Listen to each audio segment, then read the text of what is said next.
Hey friends, it's Mrs. Stanton with your Bible lesson of the day. We are on lesson 30.3. So we're going to continue talking about Paul and his journeys. We're in chapter 17 of Acts, and I'm going to start at verse 1. Remember what I said, that the names of places are sometimes hard to pronounce. You just want to do the best you can and keep going. Paul and Silas then traveled through the towns of Amphipolis and Apollonia, and came to Thessalonica, where there was a Jewish synagogue. As was Paul's custom, he went to the synagogue service, and for 3 Sabbaths in a row he used the scriptures to reason with the people. He explained the prophecies and proved that the Messiah must suffer and rise from the dead. He said, "This Jesus I'm telling you about is the Messiah."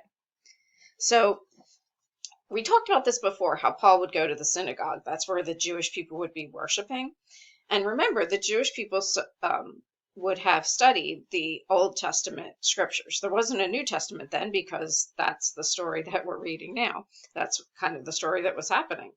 But they would have been familiar with all the prophecies about the Messiah that was to come. So Paul would reference those verses and show them how Jesus fulfilled those verses and why he believed that Jesus, or why he knew that Jesus was that Messiah. Continuing on with verse 4, some of the Jews who listened were persuaded and joined Paul and Silas, along with many God-fearing Greek men and quite a few prominent women. So we have some of those Jewish people that he was preaching to, also some of the Greek people who lived in the area, and they also mentioned some women. But some of the Jews were jealous, so they gathered some troublemakers from the marketplace to form a mob and start a riot. So we have some people who are troublemakers, who don't like that Paul and Silas are able to explain these things, and that people are starting to follow them. So instead of just saying, well, I don't agree with you, they decide they're going to make trouble, and they're going to get other people to cause trouble.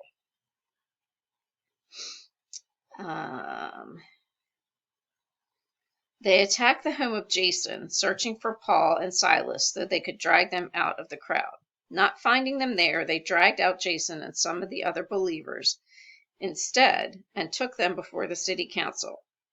"Paul and Silas have caused trouble all over the world," they shouted, "and now they are here disturbing our city too. And Jason has welcomed them into his home. They are all guilty of treason against Caesar, for they profess allegiance to another king named Jesus."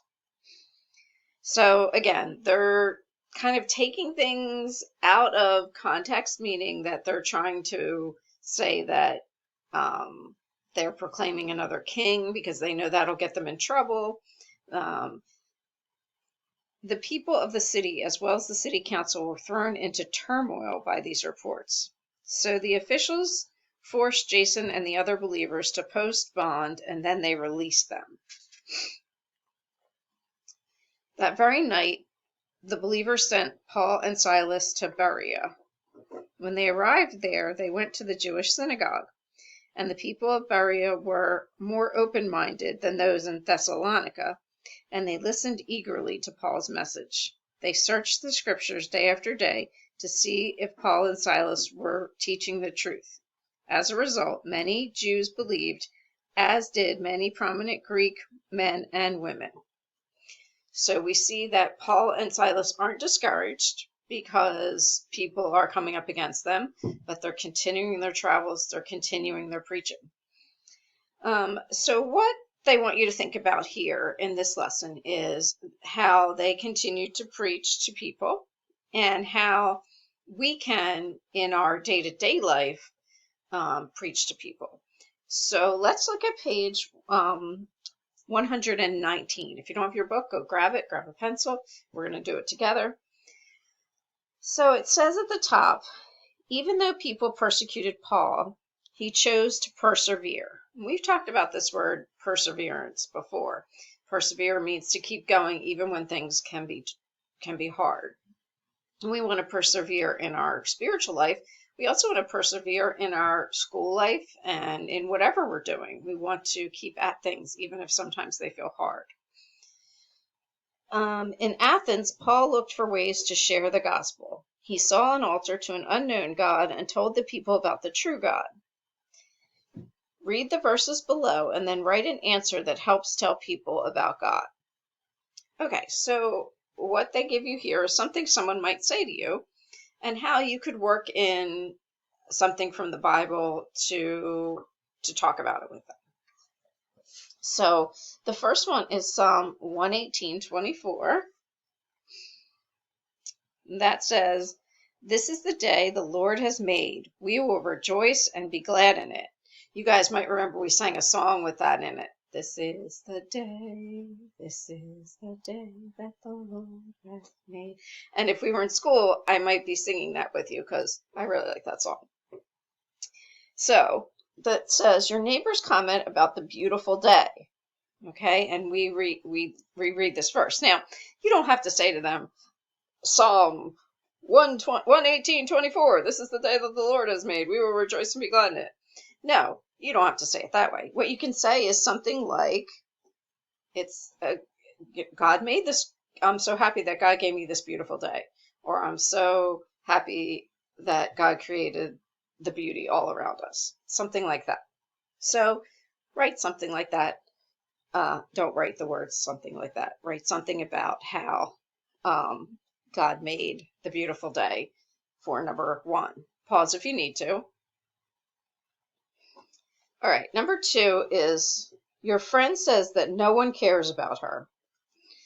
Sometimes people feel that way. Sometimes people feel like nobody cares and they feel sad. So if a friend says that to you, well, what do you say to them? Well, let's look at 1 Peter 5:7. It says, 1 Peter 5:7, give all your worries and cares to God, for he cares about you. Wow, that's a really good verse, isn't it? I'm going to read that one again. Give all your worries and cares to God, for he cares about you. So if a friend's saying to you, nobody cares about me, well, first of all, you would probably say, well, I care about you. I'm here, I'm listening to you, and I want to help you if I can. But even more encouraging than that is telling them that God cares for them, and God is always going to be there and ready to listen and help. All right, number 3. At the zoo, someone wonders how the animals came to be unique and amazing. All right, and our verse reference here is Genesis 1:25. God made all sorts of wild animals, livestock, and small animals, each able to produce offspring of the same kind, and God saw that it was good. Well, you're going to recognize that from the creation story. And so you could say something like, well, God created all the animals different and special. Finally, number 4 says your aunt comments about how wonderful the food tastes at the restaurant. And it says we should read Psalm 34:8. Okay. And that says, taste and see that the Lord is good. Oh, the joys of those who take refuge in him. So you could include something about the Lord being good. So what you should take away from this lesson is that there are little ways that you can talk about God and Jesus in your day-to-day life that doesn't require you to explain the whole story. Sometimes you can just put you're planting a little seed, and someone else will plant a little seed, and someone else will give it a little water, and then eventually the person will learn everything there is to know. But if you just have a chance, you can plant that little seed. All right, I will see you tomorrow. We'll talk more about Paul.